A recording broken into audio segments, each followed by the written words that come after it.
찾으신 줄 알고 말씀 제가 봉독합니다. 그러므로 예수께서 자기를 믿은 유대인들에게 이르시되 너희가 내 말에 거하면 참으로 내 제자가 되고 진리를 알지니 진리가 너희를 자유롭게 하리라.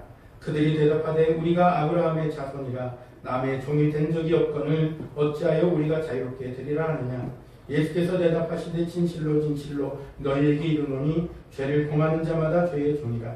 종은 영원히 집에 거하지 못하되 아들은 영원히 거하나니 그러므로 아들이 너희를 자유롭게 하면 너희가 참으로 자유로우리라. 아멘. 또한 갈라디아서 5장 1절 말씀입니다.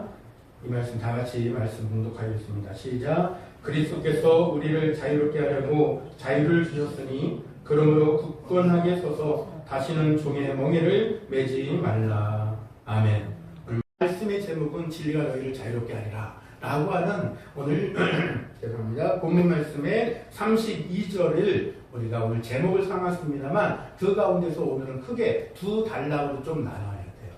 그래서 크게는 제목이 이 진리가 너희를 자유롭게 하리라 라고 하는 말씀의 제목입니다만 작은 소제목으로는 첫 번째 오늘 살펴봐야 될 부분은 31절과 32절에 해당하는 제자의 삶, 즉 예수님이 말씀하시는 참된 제자의 삶에 대하여서 말씀을 오늘은 조금 더 살펴보고 이 참된 제자의 삶은 왜 말씀하시는가 결론적으로 얘기하면 그래야 자유를 잘 이해한다라는 거예요. 참된 제자가 될 때에 그 삶은 자유를 옳게 이해하고 인식해서 그 자유를 잘 사용할 수 있다라고 하는 그런 의미가 그 안에 담겨 있습니다. 따라서 오늘은 크게 두 단락으로 나누는데 오늘은 참된 제자의 삶에 대해서 오늘 말씀 좀 더 보려고 하는 것입니다. 먼저 30절 말씀 우리가 오늘 읽지는 않았는데요. 30절 말씀에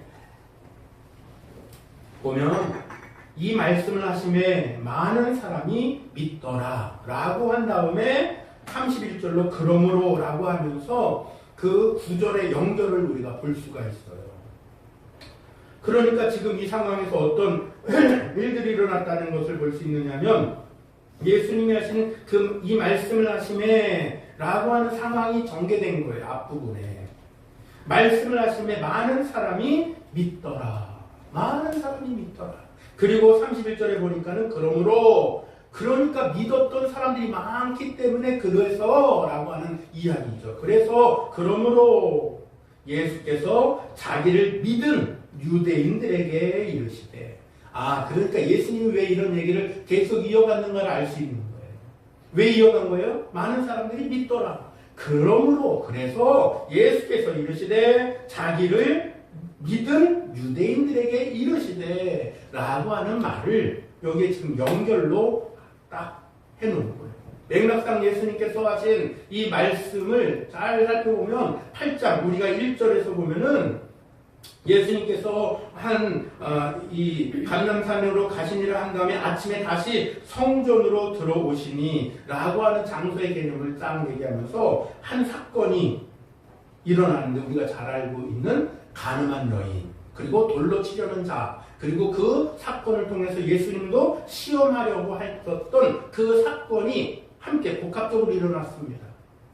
그 일들이 있은 후에 많은 사람들이 간음한 여인을 붙잡아서 돌로 치려고 다 손에다가 돌을 쥐었다라고 그랬어요. 그랬는데 예수님이 그들을 막 나무랬습니까? 아니에요. 본문을 보니까 예수님이 쭈그려 앉아서 땅에다가 손가락으로 땅에 쓰시니 라고 하는 장면이 6절에 나오거든요. 그러니까 그 쓰시는 행위를 통해서 어떤 일이 일어나는가 보니까는 9절에 보니까는 그들이 이 말씀을 듣고 양심의 가책을 느껴 어떤 말씀이냐면은 죄 없는 자가 먼저 돌로 치라 라고 하는 말을 들었다는 거예요. 손가락으로 땅에다 뭔가를 쓰신 후에 그들이 또 물었어요. 지금 무엇 하는 것이냐? 라는 것이죠. 그랬더니 죄 없는 자가 먼저 돌로 치라. 그러니까 우리가 많은 설교가들에 의해서 얘기를 들었던 것처럼 아마 그 땅에다가 죄의 이름과 제목 그걸 아마 나열했을 수도 있다. 뭐 이런 얘기도 하고 여러 가지 등등등 기타 등등의 얘기들을 많이 하지 않습니까? 아무튼 그런 후에 그래서 저는 예전에는 한번 말하기를 땅에다가 손가락을 쓰셨다라고 했습니다만 우리가 흙으로 사람을 지으셨다라고 했잖아요. 따라서 우리 마음에 예수님은 땅에다 썼지만 동시적으로다가 마치 노트 저도 이런 태블릿을 사용합니다만 태블릿에다가 이렇게 쓰면 이게 동시적으로 노트에 그 핸드폰에다가도 이송이 돼요. 전송이 돼요. 그러니까 마치 땅바닥에다가 쓰셨습니다만 그 쓰신 그 내용이 각 사람들의 마음속에 막 쓰여지면서 생각나게 하시지 않았을까라고 하는 그런 말씀을 드린 바도 있습니다. 따라서 그 행위가 있은 후 죄 없는 자가 먼저 돌로 치라 하니까는 어떤 일이 일어났다고 그랬어요. 하나씩 돌을 놓고 갔다라고 했어요. 그런 사건이 있은 후에 예수님의 장소는 그냥 계속 그곳입니다. 계속 그곳이에요. 감람산에서 이제 아침에 다시 성전으로 가시니라고 했었던 그 장소. 그곳에서 계속 지금 일어나고 있는 지금 상황들을 보고 있는 거예요. 그러던 가운데 사람들이 다 봤을 거 아니에요. 예수님이 하신 일들, 예수님이 하신 말씀들, 이후에 또 얘기들은 예수님이 다 자신에 대해서 말하기를 나는 세상의 빛으로 왔다 라고 하는 말씀도 하시고 나는 어디로 가고 있다. 나는 누구이다 라고 하는 것까지 쭉 얘기를 하신단 말이에요. 그러니까 그 말씀을 듣고 30절에 이 말씀을 하심에 많은 사람이 믿더라 라고 하는 이 말이 마침이 됐다는 거예요.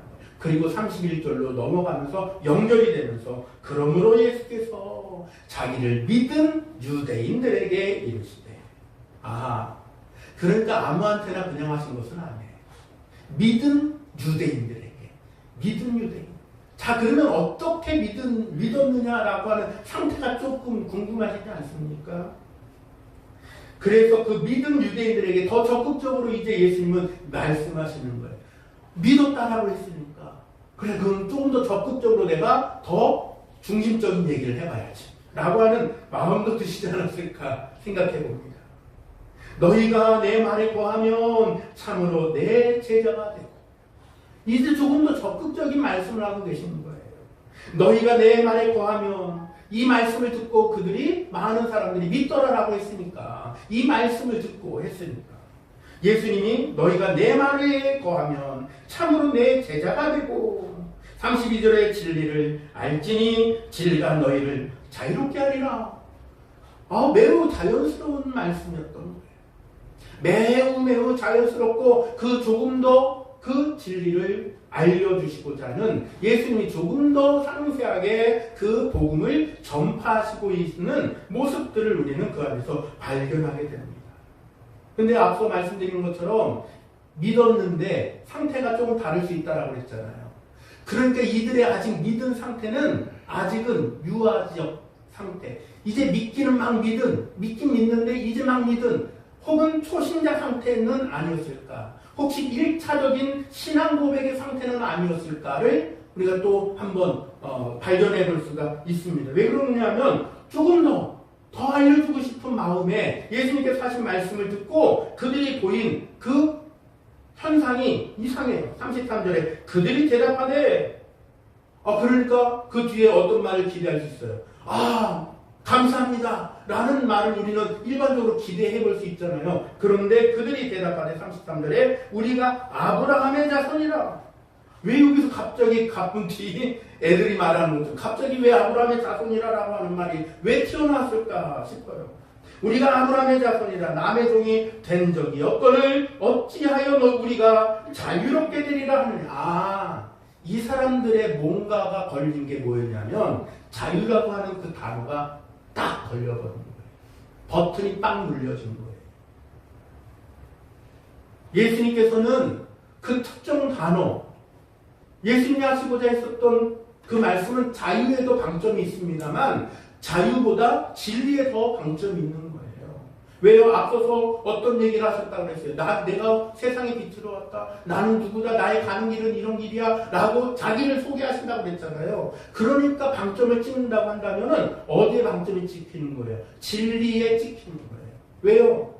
요한복음 14장 6절을 찾아보게 되면 예수님에 대한 정체를 말하는데 예수님은 진리다 라고 말하거든요.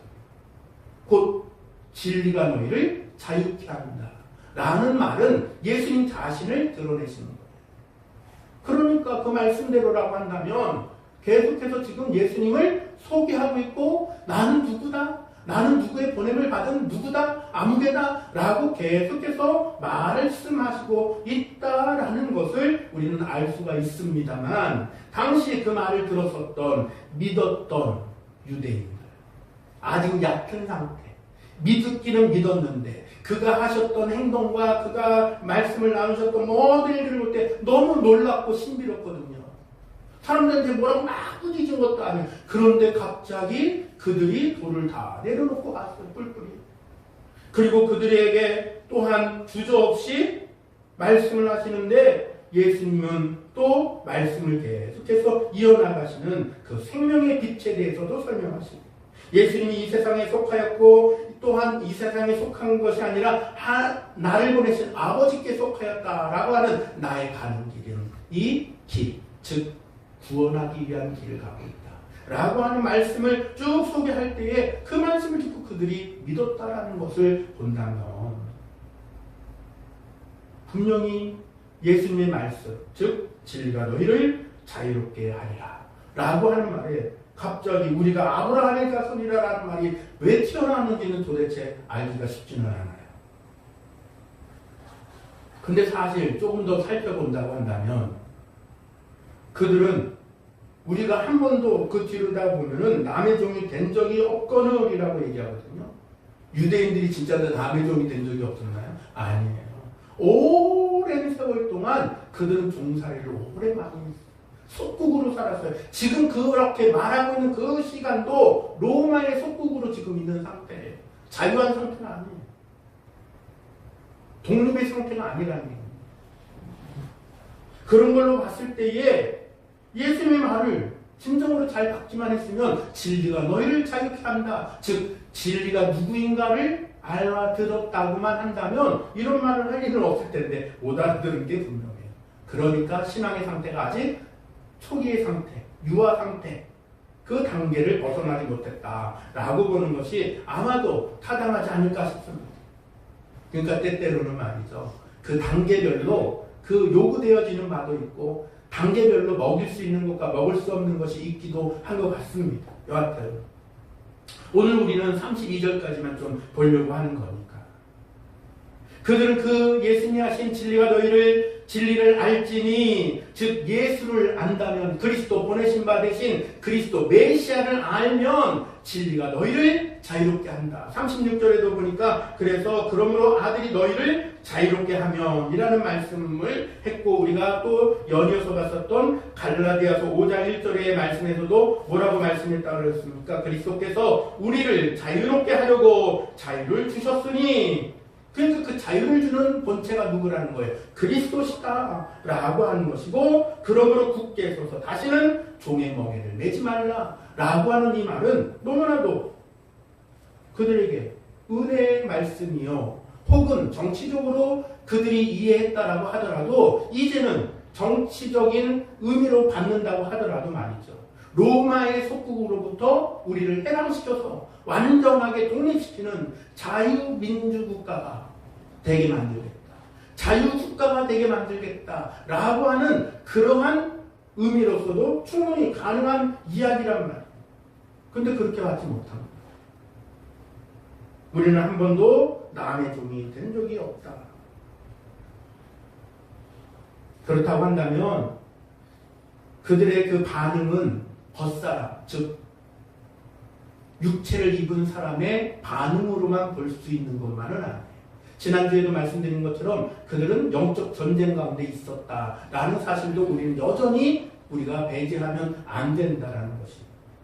그리스도의 말씀을 듣고 이게 잘 그리스도의 인격과 결합되어서 들어본다고 한다면 앞서서 있었던 그런 놀라운 일들 말이에요. 가늠한 여인을 붙잡았는데 그를 어떻게 해요? 다시 살게 하시고 놓아주시고 다시는 죄짓지 마라 라고 하는 그리고 그들에게 각각 어떤 현상이 일어났는지는 모르겠지만 땅바닥에다 손가락으로 글을 쓰실 때에 그런 기이한 현상이 일어났던 것들을 본다고 한다면 저분의 인격은 참 놀랍다. 그렇게 받는 게 마땅한 거 아닐까요? 메시아라고 받는 건 무리라고 할지라도 그들이 선생이라고는 말을 했잖아요. 저 선생님의 인격이 참 대단하다 라고 봐도 무방한 건 아닐까요? 그런데 그들은 오히려 그런 것들은 이제는 상관이 없었어요. 갑자기 버튼이 딱 눌려지니까 그 일에 대해서 공방을 막 합니다. 이게 59절, 8장 59절 마지막까지 그 공방이 막 이어져 가요. 그래서 마지막에는요, 너무 그것이 과열되니까 예수님이 성전에서 몰래 숨어서 밖으로 나갑니다 라고 하는 그런 장면으로 59절을 마감합니다. 무엇일까? 우리는 따라서 진리, 그 진리가 누구라고 그랬습니까? 예수 그리스도라고 그랬어요. 우리는 예수를 알 때 바로 알아야 오해가 안 생겨요. 예수를 알 때 바로 알고 바로 깨달을 때에 그냥 일반적인 진리, 즉 지식, 일반적인 진리를 얘기하는 스토아 철학적인 어떠한 지식을 아는 것으로 아는 것이 아닌 말씀에서 얘기하는 그리스도와의 인격과의 결합을 말씀하시는 그것을 통해서 우리에게 전달하시려고 하는 그 진리를 바르게 깨닫는다라는 것이에요.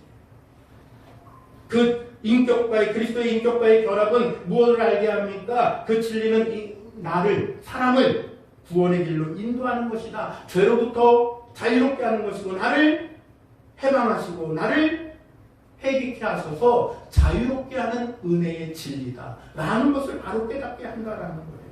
그래서 신학자였던 하워드 핸드릭슨이라는 그 목사님은 이런 말도 했습니다. 진리에 입각해서 무엇인가를 해야 할 때 서슴지 않고 기꺼이 할 수 있는 자만이 진리에 의해 자유로워진 사람이다 라고 하는 말도 했다라는 것이에요. 따라서 이런 것으로 볼 때에 예수님은 이제 참된 제자를 통하여서 자연히 진리를 알게 된다라고 하는 그 과정으로서 더욱더 알려주시는 이 일들을 한 것인데 그들은 잘못 알아들었다. 너희가 내 말에 거하면 참으로 내 제자가 되고, 그러니까 예수님은 더욱더 그 진리 안에 거할 수 있는 방법도 알려주신 거예요. 내 말에 거하면 내 제자가 된다. 깨닫고 회개함으로 자유를 얻는다라고 하는 그 결과까지 인도하신다라는 거예요. 뭐 하기만 하면 이 말에 거하면. 그렇다면 성경에서 말하는 진리의 근원은 무엇인가라는 거예요. 그 진리의 근원에 아까 말씀을 드렸습니다만 요한복음 14장 6절에서는 진리의 근원이 그리스도다라고 말씀하고, 또 갈라디아서 2장 5절에서는 복음이라고 보고 있고, 요한복음 14장 17절에서는 성령으로 그 근원을 보고 있습니다. 시편 119편 142절로 160절에는 주의 법이 근원이다 라고 보고 있습니다. 말씀하고 있습니다. 또한 요한복음 17장 17절에서는 하나님의 말씀이 그 진리의 근원이다 라고도 말씀한다라는 것입니다. 따라서 이 진리는 우리에게 어떠한 유익, 어떠한 능력을 주시는가, 그 진리가 우리를 그리스도를 통해서, 복음을 통해서, 성령을 통해서, 주의 법을 통해서, 하나님의 말씀을 통해서 뭘 하게 하신다라는 것인가? 거룩하게 한다라는 거예요. 거룩하게. 그리고 또한 영혼을 깨끗하게 한다라는 것이 베드로전서 1장 22절에 그 말씀을 하고 있더라고요. 거룩하게 하고 영혼을 깨끗하게 한다라는 거예요. 그래야 밝히 무엇을 한다? 진리를 한다. 진리를 하는 자가 참된 제자가 된다라는 것을 잊고도 계속 이어가고 계시는 거예요. 또한 세 번째로 진리를 알게 되면 그 진리는 우리를 어떻게 한다? 오늘 본문 말씀에서도 얘기하는 것처럼 자유케 하는 능력을 가지고 있다라는 것까지 쭉 증언되고 있다라는 것입니다. 그러므로 그리스도는 하는 것이 진리의 첫걸음인 줄로 믿습니다. 근원이다라는 것입니다. 따라서 우리는 그리스도가 누군가, 예수는 누구신가를 바로 알아야 될 줄로 믿습니다. 그리스도는 이 세상 사람들의 죄와 허물을 담당하신 줄로도 믿습니다. 그 담당하신 것 때문에 우리가 이제는 그 죄의 속박, 율법의 속박으로부터 자유를 얻은 거예요. 그리고 그 주신 그 주인, 나에게 무엇을 주신? 자유를 주신 그분을 명백히 알게 된다는 것입니다. 이게 왜 중요한가? 내게 자유를 주신 분이 누구인지를 잘 알아야만 합니다. 후반절에 그 뒤로도 8장 후반절로 쭉 여러분들 나중에라도 더 읽어보시면 되겠습니다만 죄종과 자유의 종에 대한 얘기가 나옵니다. 그래서 어떤 종이 되어야 되는가에 대한 말씀도 쭉 나오거든요. 따라서 나를 해방시키고 죄로부터 해방시키고 내게 자유를 주신 그분이 누군가를 아는 것, 이것이 매우 매우 중요하다는 것입니다. 주님은 일시적으로 따르는 그들에게조차도 일시적이었잖아요. 일시적으로 믿었던 그들에게조차도 제자의 삶을 가르쳐 주시려고 진심을 다하시는 거예요. 예수님이 모르겠습니까? 그들이 어떤 신앙의 상태인지. 때때로는 이 신앙의 것을 어떤 기회로 삼아서 그것을 활용하려고 하는 건지도 모르잖아요. 우리는 알 수 없지만 주님은 알았을 거예요, 분명히. 그런데도 불구하고 그들에게 뭐를 알려주려고 하는 것입니까? 너희가 내 말에 거하면 참으로 내 제자가 되고 라고 하는 제자가 되는 그 방식을 알려주시려고 했다는, 진정으로 말이에요, 진정으로. 따라서 오늘 본문 말씀을 자유에 관련된 설교로만 한다라고 착각하면 조금 안 됩니다. 오늘 이 본문 말씀을 따라서 우리가 오늘 첫 번째로 보겠다라고 했었던 그 내용처럼 내가 참된 제자가 되는 삶을 어떻게 알려주시는가를 우리는 여기서 먼저 좀 살펴봐야 된다는 것입니다. 따라서 나는 믿되 그들처럼 혹시 수박 겉핥기식으로 믿는 자는 아닌가. 믿는다고는 했는데 내 안이나 혹은 나의 유익이나 나의 어떤 것에 의하여서만 그것을 활용하고 있는 것은 활용하는 것의 방식으로 믿는 행위를 하고 있는 신앙생활을 하고 있지는 않는가를 우리가 한번 구별해 볼 필요도 있습니다. 돌아볼 필요가 있다는 거예요. 왜 그러냐면 30절에서 이 말씀에 있었던 이 말씀을 하시면 많은 사람이 믿더라라고 했었던 이 말씀이 어떻게 반전이 일어나는지 아십니까? 40절을 한번 보십시오. 40절에 보면 지금 하나님께 들은 진리를 너희에게 말한 사람인 나를 죽이려 하는 거다. 반전이 이렇게 일어나요. 믿었는데 죽인다는 걸로 반전이 일어나요. 내가 원하는 방식, 내가 바라는 방식, 그것을 나의 어떤 것에 조건으로 삼으려고 하면 이렇게 믿었던 자들이 반전을 일으키는 일들도 일어납니다. 예수님이 예루살렘 성에 입성하실 때도 그랬었죠. 호산나 호산나 다윗의 자손이요. 그랬던 그들이 뭐 했다고 그랬습니까? 예수를 못 박아라. 십자가에 못 박아라. 바나바는 풀어주고 예수를 못 박아라 라고 하는 반전이 일어났잖아요. 따라서 예수님의 말씀은 진리 그 자체입니다. 참된 제자가 돼야만 자유를 진짜로 깨닫는 거예요. 그 진리를 진짜 깨닫는 거예요.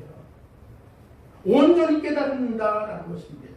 내가 아무리 내게 주어진 지식을 가지고 사색을 해보고 생각을 해보고 연구를 해봐도 그것으로는 못 깨닫는다라는 거예요. 어디에 거하면? 내 말에 거하면. 내 말에 거하면이라는 이 말을 들으면 여러분들 어디가 생각납니까? 요한복음 15장 1절로 15절까지의 말씀 생각나지 않습니까? 포도나무 빈 말. 너희는 포도나무 가지, 나는 나무, 너희는 가지. 너희가 내 안에 있으며, 너희가 내게 붙어 있으며. 그렇습니다. 내가 아무리 나 혼자 사색을 해보고 생각을 해보고 연구를 해보고 해봐도 온전히 깨닫는 것은 불가능하다는 거. 온전. 희미하게는 알 수 있다라고 되어 있어요. 희미하게는. 근데 온전하게는 몰라요. 고린도전서 1장 21절에 이렇게 말씀합니다. 하나님의 지혜에 있어서는 이 세상이 자기 지혜로 하나님을 알지 못하므로 하나님께서 전도에 미련한 것으로 믿는 자들 구원하시기를 기뻐하셨도다. 하나님을 아는 것이 이 세상에 자기 지혜로는 알지 못하는데 오직 계시를 통해서만 진리를 인식한다라고 마태복음 11장 25절 27절에 말씀하시는데, 그때 예수께서 대답하여 이르시되 천지의 주제이신 아버지여, 이것을 지혜롭고 슬기 있는 자들에게는 숨기시고 어린아이들에게는 나타내심을 감사하나이다. 옳소이다. 이렇게 된 것이 아버지의 뜻이니이다. 내 아버지께서 모든 것을 내게 주셨으니 아버지 외에는 아들을 아는 자가 없고 아들과 또 아들의 소원대로 계시를 받는 자 외에는 아버지를 아는 자가 없느니라 라는 말씀으로 이것을 가늠하십니다. 그리스도는 바로 하나님의 진리가 인격적으로 나타나신 분이다 라고 우리는 정의해 볼 수 있겠습니다. 이게 바로 요한복음의 메시지예요. 그리스도가 누구라고요? 하나님의 진리가 인격적으로 나타나신 분이다. 그러므로 그분과의 인격적인 만남이 저 여러분들 가운데 반드시 있어야 될 줄로 믿습니다. 그분과의 인격적인 만남이 우리를 어디로 이끈다고요? 진리로 이끌고 진리에 이르게 하는 조건이 유일한 조건이 된다는 것입니다. 곧 예수를 통해서만, 예수를 통해서 참된 자유롭게 되는 그것을 깨닫게 하는 은혜가 있다는 것입니다. 그리스도의 말씀을 우리는 따라서 수용할 때, 즉 요한복음에서는 1장 12절에 뭐라고 표현했는가 하면 영접한다라고 표현했거든요. 영접한다. 영접이란 말의 뜻이 뭔 거예요? 먼 데서부터 온 사람들을 귀하게 환대하여 맞아들이는 것을 영접한다라고 얘기해요. 즉 그리스도를 주로 시인하는 자, 예수를 나의 구주로 영접하는 자는 뭐가 된다고 그랬습니까? 하나님의 자녀가 되는 권세를 주셨다. 우리가 그리스도를 믿는다는 의미도 그와 같은 거예요. 예수를 나의 구주로 영접하는 자는 하나님의 자녀가 된다는 것입니다. 그에게 뭔들 아깝게 있어요? 뭐가 아깝겠느냐 말이에요. 무엇이든지 다 주고 싶어서 그게 더 정상적이겠죠. 사람의 일시적인 필요에 의해서 예수를 삶의 방편으로 삼는 것을 신앙이라고 말할 수 없습니다. 나의 삶의 한 방편으로 예수를 믿는 것을 도구 삼을 수 없다는 얘기. 이렇게 되면 안 된다는 것을 우리는 잘 인식하고 있는 줄로도 압니다. 영접하는 믿음이라는 게 무엇입니까? 이런 일시적인 방편으로 삼는 게 영접하는 믿음이야. 영접하는 믿음이란 무엇입니까? 그리스도를 절대자로 나의 영혼의 깊은 것도 아시고 그분을 받아들이는, 이게 영접하는 믿음이에요. 필요에 의한 허용과 상대적인 적용의 차원을 넘어서는 것을 말하는 겁니다. 주님의 말씀에 절대적인 가치를 여기고 주님이 하신 그 말씀을 나의 삶에 완벽하게 우리는 접목시키려고 하는 그 발버둥 말이에요. 절대적인 가치가 있으면 버리겠어요? 버리라고 해도 안 버려요. 그러므로 성도된 저와 여러분들은 내가 지금 주님의 말씀을 어떤 시각과 어떤 차원으로 내가 여기고 있는지를, 나 자신의 신앙을 점검해 봐야 된다라는 것입니다. 따라서 내 말에 거하며 이라고 하는 주님의 그 말씀, 그 얕게 믿었지만 그들에게 하셨던 그 말씀 우리도 주의 깊게 들어가야 됩니다. 너희가 내 말에 거하면 했던 그 거하면을 우리는 잘 받아들일 때에 우리는 그리스도의 말씀에 거해야 된다는 것입니다. 참된 제자의 요건은 주님을 나의 삶의 절대자로 인정하는 것, 그것만으로는 부족해. 이제 한 걸음 더 나아가자라는 것입니다. 주님께서 자신을 따르는 자를 제자라고 말씀을 표현하는 것들을 우리는 잘 유의해서 본다고 한다면, 왜 그런가 하면 첫 번째로 제자는 끊임없이 배우려는 자세가 필요하기 때문에,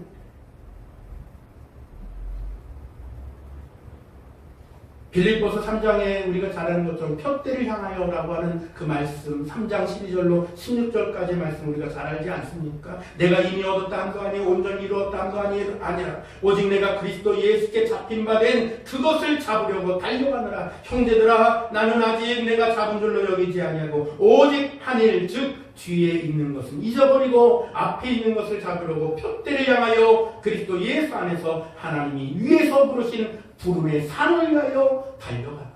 그러므로 누구든지 우리 온전히 이룬 자들은 이렇게 생각할지니 만일 어떤 일에 너희가 달리 생각하면 하나님이 이것도 너희에게 나타내시리라. 오직 우리가 어디까지 이르렀든지 그대로 행할 것이니라 라고 했었던 말씀 말이에요.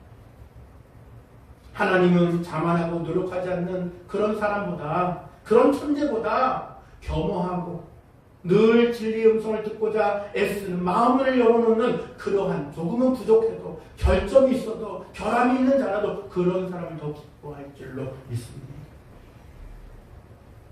왜 그렇게 말씀에 거하라고 하십니까? 두 번째 이유는 제자는 선생님의 스승의 말씀을 항상 개념하는 것, 항상 착장한다라는 것입니다. 그 말씀을 늘 언제나 개념해야 된다는 그런 사람이 진짜 참 제자입니다. 디모데전서 6장 3절로 5절에 누구든지 다른 교훈을 하며 바른 말 곧 우리 주 예수 그리스도의 말씀과 경건에 관한 교훈을 따르지 아니하면 그는 교만하며 아무것도 알지 못하고 변론과 언쟁을 좋아하는 자니 이로써 투기와 분쟁과 비방과 악한 생각이 나며 마음이 부패하여지고 진리를 잃어버려 경건을 이익의 방도로 생각하는 자들이 다툼이 일어나느니라.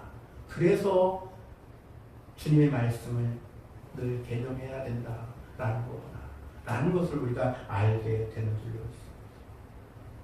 이렇듯 우리는 주님의 말씀을 항상 생각하면서 나의 상황과 시대와 이 흘러가는 이 시대의 흐름에 우리가 흔들리지 말고 유다처럼 배반하지 말고 대마처럼 디모데후서에 나오는 디모데후서 4장 10절에 나오는 대마는 변절하여라고 했거든요. 그 대마처럼 변절하지 말고 군중들처럼 바나바를 풀어주고 예수를 못 박아라 라고 했었던 그 강도와 야합하는 일들이 아닙니다. 제자로서의 삶을 우리는 온전히 살아가려면 주님의 말씀에 거해야 된다. 그런 사람이 제자가 되는 그 은혜가 있는 줄로 믿습니다. 오직 주님의 말씀과 언약을 시간과 장소와 영향력을 초월한 절대적인 가치관으로 여기고 그 안에서 거하는 사람이 제자가 되는 줄로 믿습니다. 이제 마무리를 하겠습니다. 참된 제자는 그에게 주신 특권도 잘 사용합니다. 특권이라는 게 대단한 게 아니에요.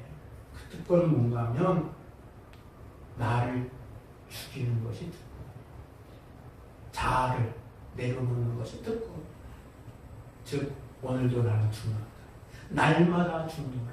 이게 예수님의 제자, 참된 제자가 누리는 특권입니다.